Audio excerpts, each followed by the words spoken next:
Hello and welcome to this interview of TomBecka.com. This interview personifies what this podcast page is all about.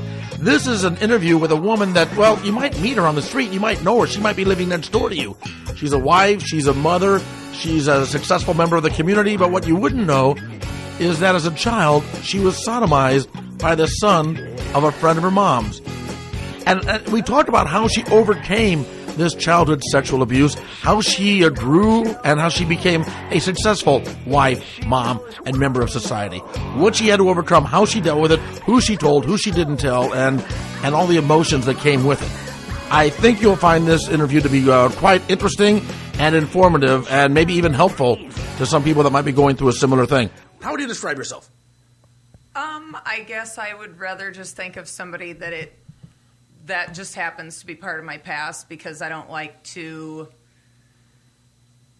would not want to give that person the power to have, made me who I am today, I guess. I don't want him to feel like he really affected my life, if that makes any sense. Mm-hmm. Okay, what happened? What was your story? My mom's best friend had 2 kids, a daughter my own age and a son about 4 years older. And they did not live in the States, so they were at their grandparents' house, and I got to spend the night there. And during the night, the son started coming in to where we were sleeping and started harassing me to let him, I guess, sodomize me would be the polite way to say it. And he this is a podcast. You can say whatever you want to say, you can say. Okay. Yeah. So anal sex is what he wanted to do. And he had a cousin with him that was, I think, maybe a year older than he was. Now, how old were you and how old are they? I was 10. And so I think... And they were how old? I think he was 14 and his cousin was about 15. And, I was in the room with the girl that was my age. I don't know why. I didn't wake anybody up. I think I was just kind of embarrassed and scared about it. And I just kept thinking if I, kept saying no and ignored him long enough, that he would eventually just go away and leave me alone. And I think it was probably 3 or 4 o'clock in the morning when he finally just decided that he was tired of asking, so he just did it. So he so he just did it? Mm-hmm. You say there were other people in the room. Were you quiet during this time? Did you scream? Did you yell? What did you do? I was crying into the pillow, and the part I think that really made me mad at the time was that while I was doing that, he was almost like apologizing at the same time. Like telling me he was sorry if he was hurting me or whatever. Wow. But there's more to the story, right? I mean, so while he was doing this, somebody was actually watching him do this? Yes, his cousin sat right there next to us and just watched this happen. He didn't tell him like, oh yeah, you should definitely do this, but he definitely did not try to stop him either. He just was a voyeur, I guess. Watching the whole thing. Right. Okay. We talked about this because, in light of the Jerry Sandusky thing, when the assistant coach walked in to the shower and saw Sandusky, doing that to the kid, mm-hmm. and then the assistant coach not doing anything about it. Mm-hmm. There was no point in time when you thought, to this guy, hey, do something, stop this guy. I mean, the observer. There was no time when you reached out to him or anything, or. I don't know. I don't know why I didn't. I just can't explain mm-hmm. why I didn't. I think I was just embarrassed, I guess, or I don't know. I just thought that he would say something, and in hindsight later, I actually hated him more than I hated the person that did it to me. Really? How so? The guy that did this, he is like a serial sexual offender. I found out later he did this to quite a few other girls, and including his own adopted sister that he'd been with since they were babies. And that was a couple years later that happened. And he's actually in prison now in Minnesota for burglary and for sexual crimes. But at the time that I realized that this was just something that he did, he was just this kind of a person, I kind of felt like it wasn't a personal thing to me. I just was somebody that was there. But his cousin was just a normal guy. I've seen him since. I've never spoken to him. But, you know, I guarantee he has no criminal record. He has a wife. He has children. He has this totally normal life. And it just really kind of pisses me off to think of him going about his regular life, pretending to be a decent human being. And I'm sure that no one, other than the rapist and myself, know that he's that kind of a person. Well, you see, he was probably like 14 or so at the time? I think he was about 15. 15 at the time when he's watching this. Is it possible that he was just some stupid 15-year-old kid not knowing what to do, and he really is a decent person? Or do you think that he's been involved in maybe... do you have any insight that maybe he might have been involved in other activities like this or done other things that might be... I don't have any reason to think that he ever did anything like that since. But I guess just being that I actually have a son that is 15, and I have another child that is close to the age I was at the time, and I know that he would never, ever sit and watch something like that and say nothing. I just can't believe that if you were any kind of a decent person that you could just watch something like that and not even ignore it, at least just leave the room, but just to stay there. Yeah. You say you've seen him since then. You haven't spoken to him, but you have seen him. No, I haven't spoken to him. Have you thought about reaching out to him and telling him your thoughts? In other words, some sort of closure, if you will, or just some way of just finding out what the hell he was thinking and why he didn't do something? Because, I mean, is it possible, and I'm not trying to defend this guy, but is it possible that he might have guilt all these years later? Yeah, well, I hope he does. Yeah, I mean, so do I, actually. I mean, but have you ever, reached out to him and thought, you son of a bitch, why didn't you do something? The only time, I know I could get a hold of him because my mom is still friends with, I guess it would be his aunt. But the only time I ever saw him, it actually made me so just upset to see him. I don't think I could go up and speak to him rationally. You say your mom, and then this aunt. Did you ever talk to them about what happened? Like, after it happened, did you go to your mom and cry and say, Mom, here's what happened last night? Did you go to any adults to try to... No, I absolutely did not say anything. It's... Sometimes kids will say that they thought that they would, that they would be blamed or something like that. I never thought that. But I think even at that age, even though I had known nothing about sex, I think I knew that, that kind of sex was, gross or, taboo. And so I think I felt gross because of it. And I think also part of me was afraid that she would want to do something about it. And then I would become... I didn't want anybody to look at me like the kid that this happened to, if that makes any sense. You didn't want to be seen as a victim? Yeah. Even at 10, you knew that you didn't want to be seen as a victim? Right.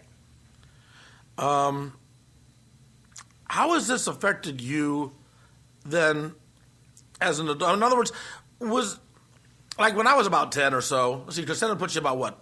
10 would put you about 5th grade. About 5th grade. Okay, I guess I was young. I was in 3rd grade. I fell off a cliff and I broke my leg. Now, here's the analogy I'm making. I look back on that as saying, that's something that happened to me when I was a kid. Mm-hmm. Can you now as an adult look back on that and say, that's something that happened to me when I was a kid? Or do you look back on that and has it had a massive impact in relationships and in your sex life and things like that as an adult? I think I mostly look back at it as something that happened to me when I was a kid. I think I almost try to look at it as something that happened to somebody else. Mm-hmm.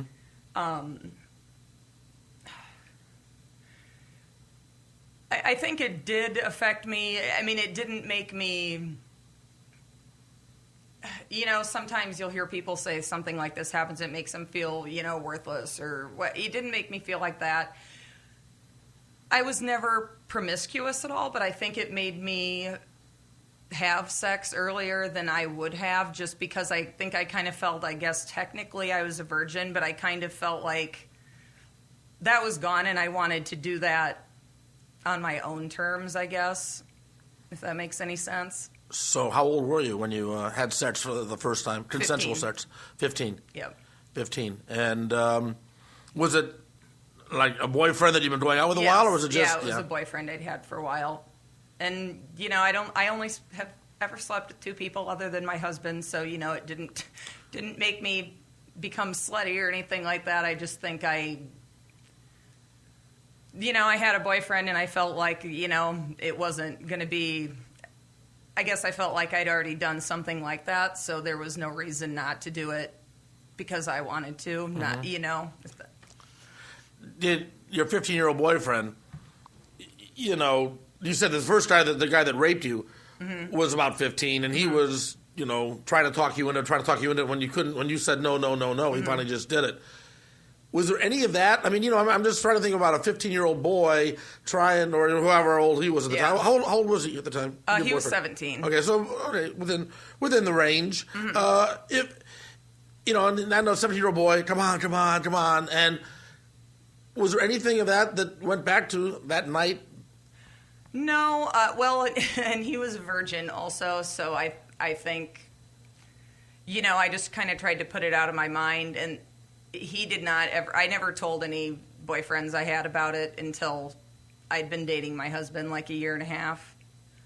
But, I mean, I don't think it affected that part of it, but, the only other person I ever slept with, I do think that it was a big mistake, and it was somebody that I thought was going to be a real boyfriend, and now I realize it wasn't. I think I just didn't really know how to say no. Like, I knew it was a mistake at the time, but I guess maybe because I'd had my wishes ignored before when I was in that position again. Even though I knew it was stupid at the time, I just didn't really know how to be adamant, I guess. Mm-hmm. Yeah, and how old about were you in this time? I was 16. Okay, so then at 16, we've all made stupid decisions at 16. So then your husband now. I mean, you must have dated early on and been high school sweetheart sort of a thing. Very, very cool. This is going to be an awkward question to ask, but studies have shown that people that are victims of childhood sexual abuse sometimes end up being predators on their own. Mm-hmm. Has there ever been a time when you've thought of? I mean, I'm not saying, but just had it in your mind, like you wanted to act out on that, or? Oh, definitely not. No. So you've never looked at you've never looked at a child and wanted to maybe take rage out on them the way that, again, it seems that. No. No. Okay. Well, it's a weird question. Right. I mean, I felt bad asking the question, but it is a question that when you read a lot about sexual predators, and a lot of them turned out that they were molested when they were children. I mean, like you talked about the guy that did it to you being in prison now. Mm-hmm. I'm sure that they're taking good care of him in the joint because a lot of those guys that are in there were abused when they were children too. Right. What do you think about all the way the media deals with sexual predators? In other words, it is a sensational story. Mm-hmm. You've got politicians that get on the bandwagon with all the lists and stuff like that. Mm-hmm. But there was nothing that would have any list out there would not have prevented what happened to you from happening. Yeah. How do you feel about the way that society in general deals with this, as far as trying to prevent this from happening to other kids? Well, I mean, I think that the lists themselves are kind of. I think the way they're all grouped together is kind of messed up,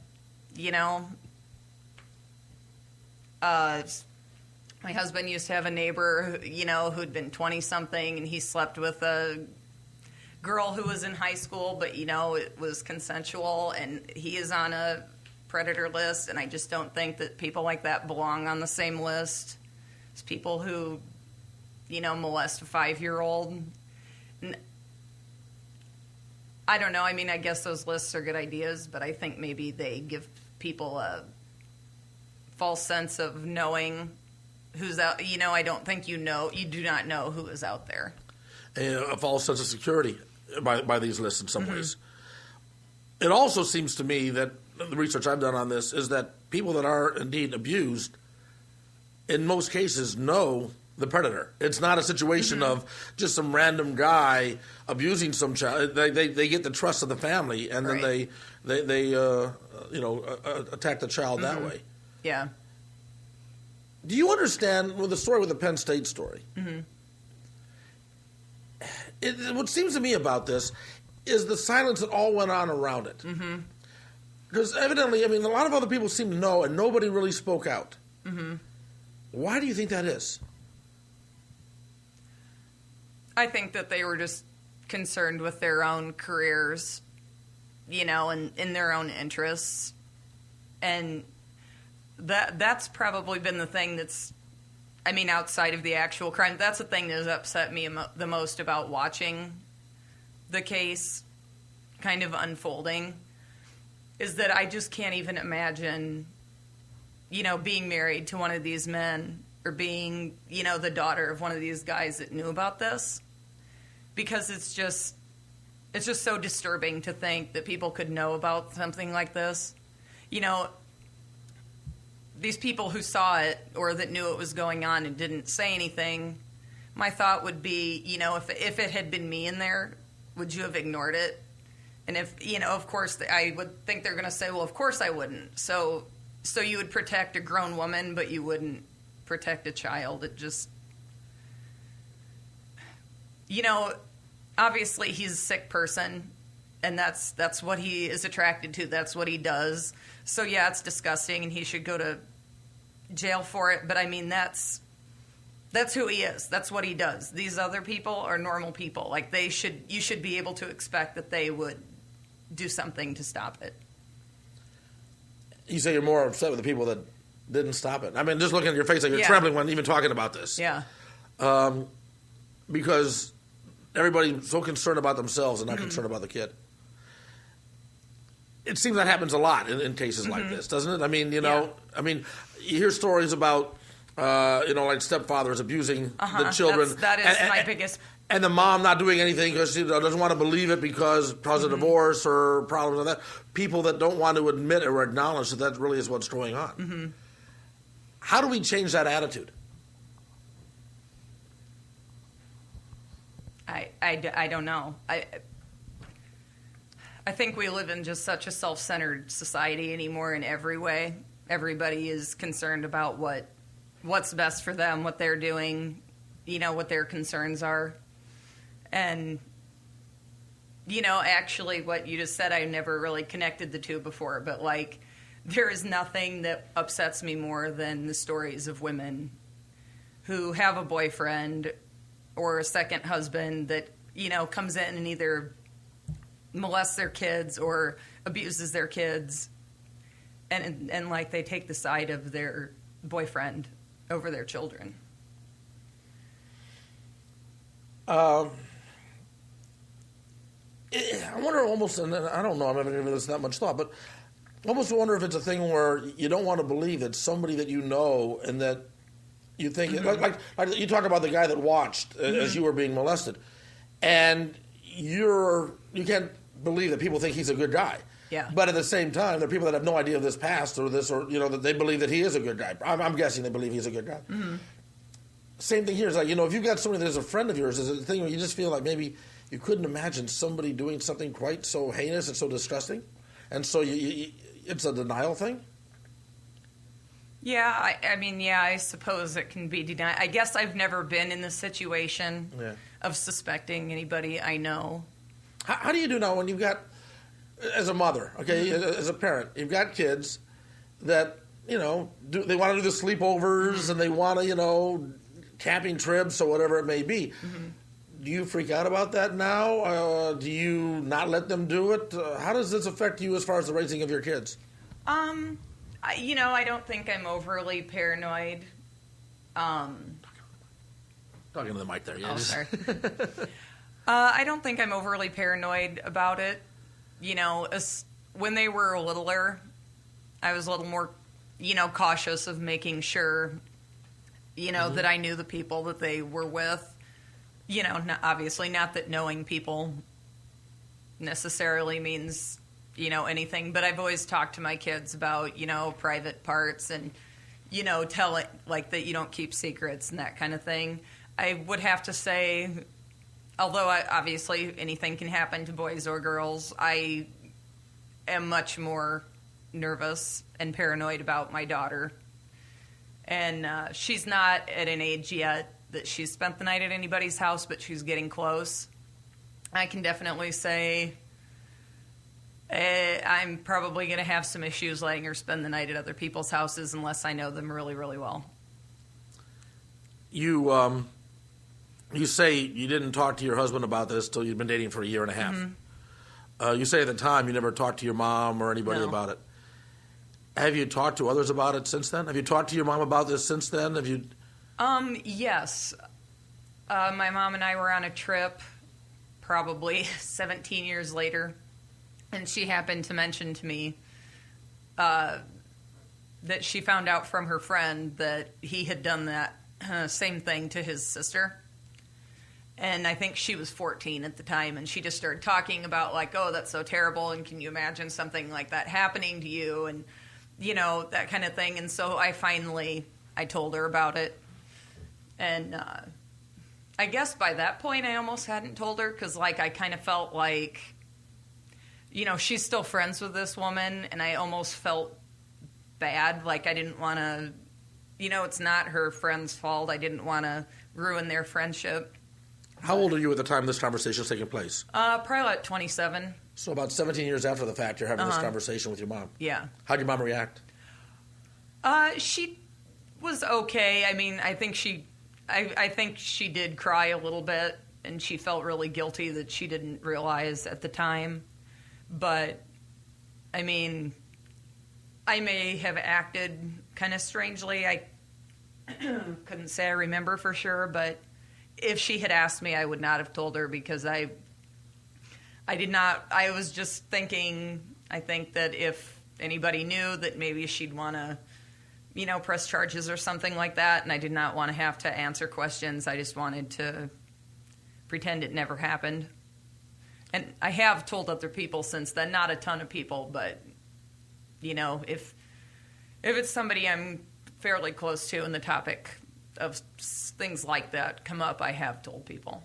How do they react? Shocked. Do they look at you differently or anything, or act differently around you afterwards? No, I don't think so. I hope they don't look at me differently. What when you say, you talk to people about this sort of a thing, and it comes up, do you ever get people that then come to you and say, here's a similar story that happened to me? Do you ever get anything like that? And I know you say you haven't told this to a lot of people, but I'm just sort of wondering what the percentage would be if you said, something like this happened to you when you were 10. Does a girlfriend then say, let me tell you what happened to me when I was 12? Or I have had one person then tell me a story about what happened to them, and I've had almost all the women I know have, maybe not something to that degree, but tell about, an uncle who groped them, or basically I think almost every woman I know has had something happen. Not that severe, but they've all had something happen that was inappropriate when they were under 15. Like what? Like I said, like uncles groping them, or brothers, friends, coming in their room, or okay, but you said brother's friend coming in the room, and again, the difference between a teenage boy wanting to see a nipple and a teenage boy out there sodomizing a 10-year-old girl. I mean, where do you draw the line in something like that between what is like just normal adolescent sexual curiosity as opposed to deviant sexual behavior? Well, I guess in their cases, they were all situations that they looked back on and felt that they were actually victimized, not just, like you said, somebody hoping that maybe you'd be interested. So just they came in acting a little bit too forceful or something along those lines, and or that they were just quite a bit older, okay. To where it would be inappropriate. What if a mother's listening right now, mm-hmm. and something like this has happened to her daughter? Mm-hmm. Is there anything in hindsight, that if your mom had known, how would you have wanted her to react? How do you think a parent should react if they know or suspect that something like this is happening to one of their kids? I guess I would say, first of all, that you would just need to ask them straight out and not think that they're going to come to you. I think, I want to say that I would have said no, but I think if my mom had asked me straight out, did something happen to you while you were there? I think I may have told her the truth, or at the very least, I think she could have told that I was lying.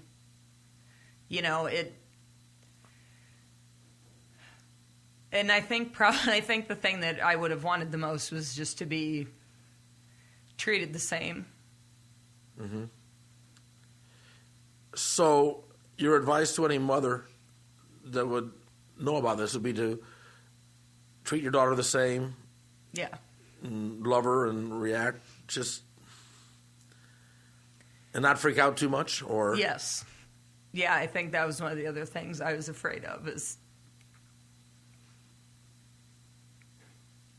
I guess that just their perception of me would be different.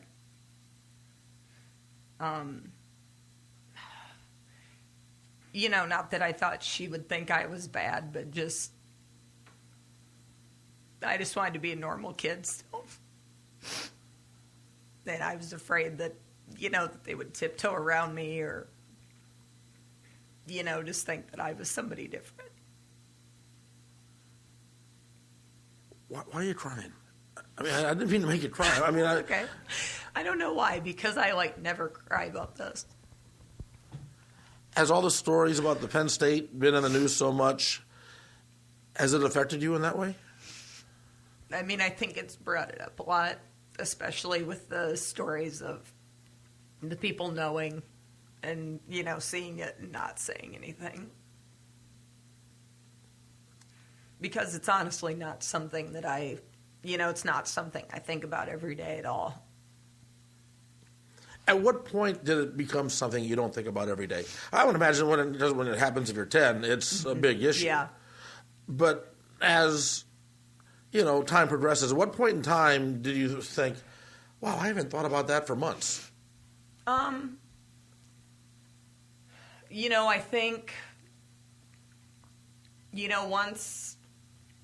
think, once I was married and, I was with my husband, I knew that I was never going to have to worry about telling somebody new, at least not, with somebody like that, if you're with somebody seriously, I think you kind of feel like they have the right to know, not that it's, I guess they don't have to know, but I felt like if I was going to be with somebody seriously, that they had the right to know. And I think when I just knew I wasn't going to have to tell anybody new unless I wanted to. And, I think I always was a little scared before that I don't know what I thought somebody would say, like a boyfriend or, when I told him. But, I don't want to say he didn't care, because obviously he was, horrified that happened to me. But, he was fine with it. I knew I didn't have to tell anybody again after that. And then I think I just kind of put it away, I guess. And lived with it. It was part of, something there. Has it affected you as far as, trust issues? I don't think so. Luckily, I guess I knew him, but I had never spent much time with him, so he wasn't somebody that I had considered really. I had considered his sister my friend, but I hadn't really considered him a friend, so it wasn't like a real betrayal. if that makes any sense. But I do definitely have I don't know, when you get that like creepy, weird feeling, women will get that creepy, weird feeling from some guys.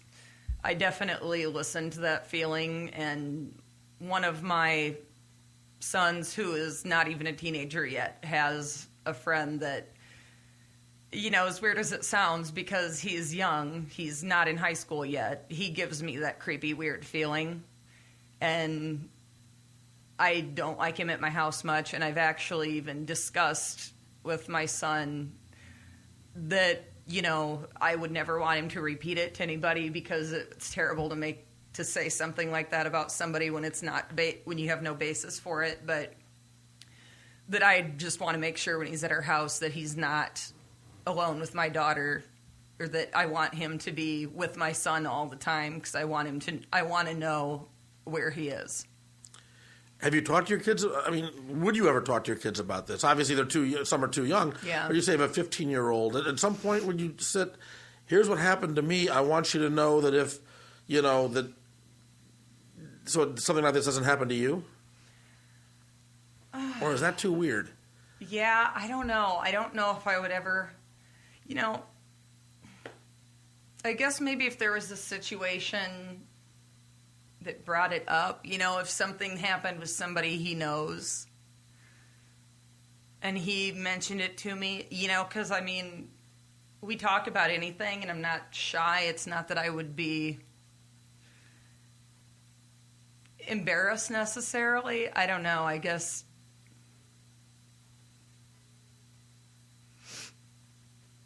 I don't know. I just can't see myself bringing it up. I guess maybe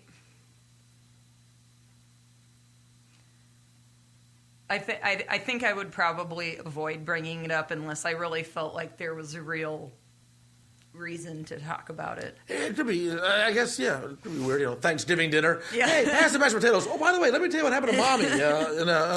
It'd probably be a weird thing, but but I wonder, if that would help or not. I don't know. I'm just sort of thinking if that would help, them or not, or if it really matters, to them. Yeah. You mentioned that you didn't think of this guy as being your friend, but that you thought of his sister as being your friend. Yeah. I can understand you not talking to your mom about it. Uh-huh. Okay, and to an adult, I can understand that. Did you talk to your girlfriend about it at all? No. Did you talk to? It never came up when you were just. Because just knowing how little girls like to talk, and that it just seems. They lived in another state, and we didn't see them real often.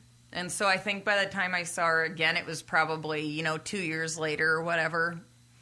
And I think I just was definitely, in denial at that point in my life. I think I maybe told my very best friend about it maybe 2 years later, 3 years later.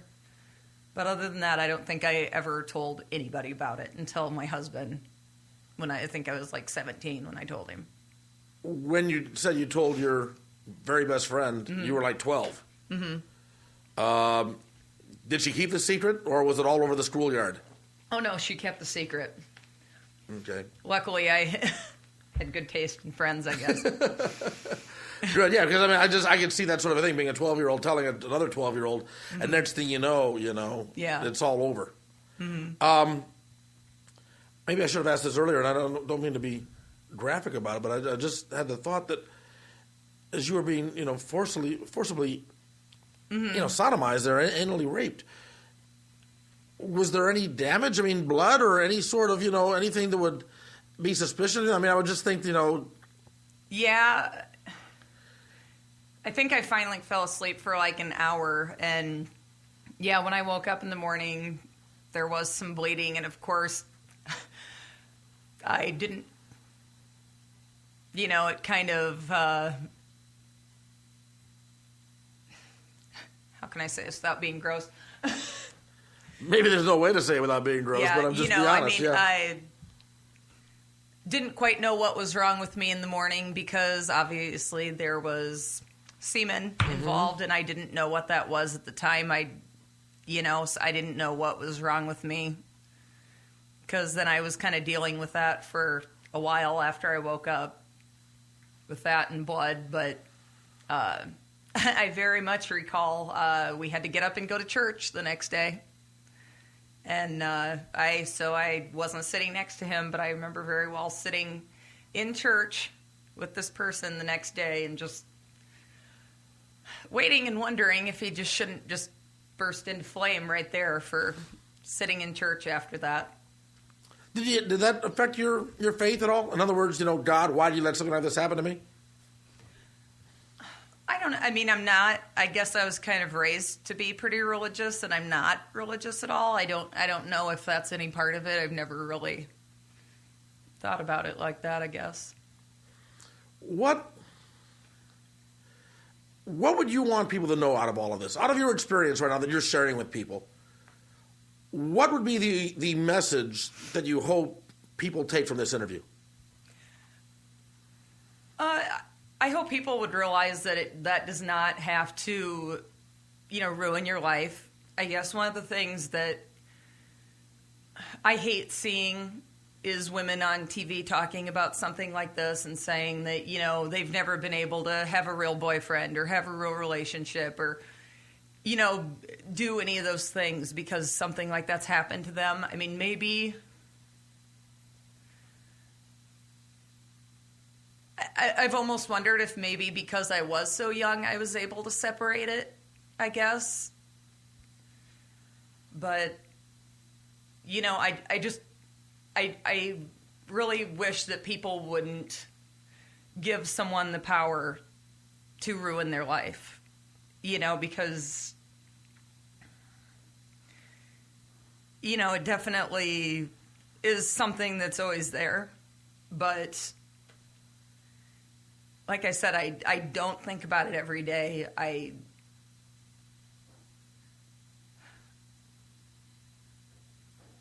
You just should not let somebody screw things up for you. Like, why? You shouldn't let somebody have that kind of power over you, because then you're like a victim for life. That's, as an adult woman, a great thing to say. And I would agree with you on that. At what age do you think you came to that realization? Now, do you think you knew it right there at 10? Or did it take you into your adult years to finally put it behind you and say, I'm not going to let this a-hole control my life and ruin my life? I think I was probably, late high school. I think I was probably like maybe a senior, maybe just out of high school when I just finally, I would still think about it quite a bit at that point. And I think that's when I just decided, if I think about this all the time and let this person, affect how I live or how I think or anything like that, then he would win. And he's a scumbag. He shouldn't win. I honestly would be surprised if he would even remember me or know my name. I think that, it was such not a big deal to him that I think I was just nothing to him. So I would definitely not want him to think that he was anything to me. It takes a lot of, I'm sorry I made you cry. I'm sorry I made you cry because, but it takes a lot of guts to come out here and just tell this story knowing that it's going to be heard by strangers and that and be able to share this with people like this because there is such a stigma attached to it. And I don't know if there shouldn't be a stigma attached to it, should there? No, especially, anymore there's no stigma to just, if you want to sleep around, there's no stigma to that. At least to most people, they think, if you're single and you want to, consenting sleep adults with whoever, sort of thing, yes, then it's fine. So why there shouldn't be a stigma against that? It's like, and I've said this and had discussions with women I know that have been rape victims. Mm-hmm. It's like if you were murdered, your name would be in the paper. Right. But a victim of rape and your name is not in there because it's a stigma. And it's like if somebody hits you upside the head with a lead pipe, you're in the paper. But if somebody assaults you in a different way sexually, you're not. And that almost puts a stigma on the victim that shouldn't be there. Because if you are a victim, you're a victim. And, it shouldn't necessarily be something that should be hidden, should be talked about and discussed and hopefully stop from happening again. Yeah. Yeah, it shouldn't be more shameful than any other attack. Do you ever feel shame with all of this? I mean... Not now. I mean, I definitely did at the time. Yeah. Well, like I said, even though I was little, and I mean, like, I knew nothing about sex at the time, I realized even then that, like, that kind of sex was, like, that people would think that was gross. I think if he had just raped me in a normal way, I think I would have been a lot more likely to tell. Has this affected... Would you consider your sex life with your husband to be a normal married sex life? Yes. This is a question, just say none of your damn business, okay? If I ask this, it's none of my damn business, but I'm just curious. A lot of guys, try to get their wife to do that. Mm-hmm. Hey, honey, let's do anal, Would that be something even on the table for discussion? I mean... No, it's probably not a dumb question because, yes, I have done that because I think I didn't want that to be something that was... Don't touch me there, sort of that's... and I didn't want that to be like something that only he had, if that makes any sense. It makes a lot of sense, yeah. Well, that wasn't as dumb a question as I thought. I got lucky there. Again, thank you for sharing this story with us, and hopefully it'll help somebody else who's gone through a similar situation, and hopefully help them deal with it, knowing that they're not alone. Mm-hmm. You've never gone into like any sort of self-help group or anything like that along this, or you've never reached out to other victims in any way? No. Other than this, yeah. Mm-mm. All right. Well, thanks for your time, and I appreciate you doing this because it, again, sorry about the tears. I know it couldn't have been easy to do, but I do appreciate that, and hopefully we've helped someone else along the way. All right, thank you. Thank you. Hope you appreciated the podcast here on TomBecka.com, a podcast that was recorded in my living room back in 2011.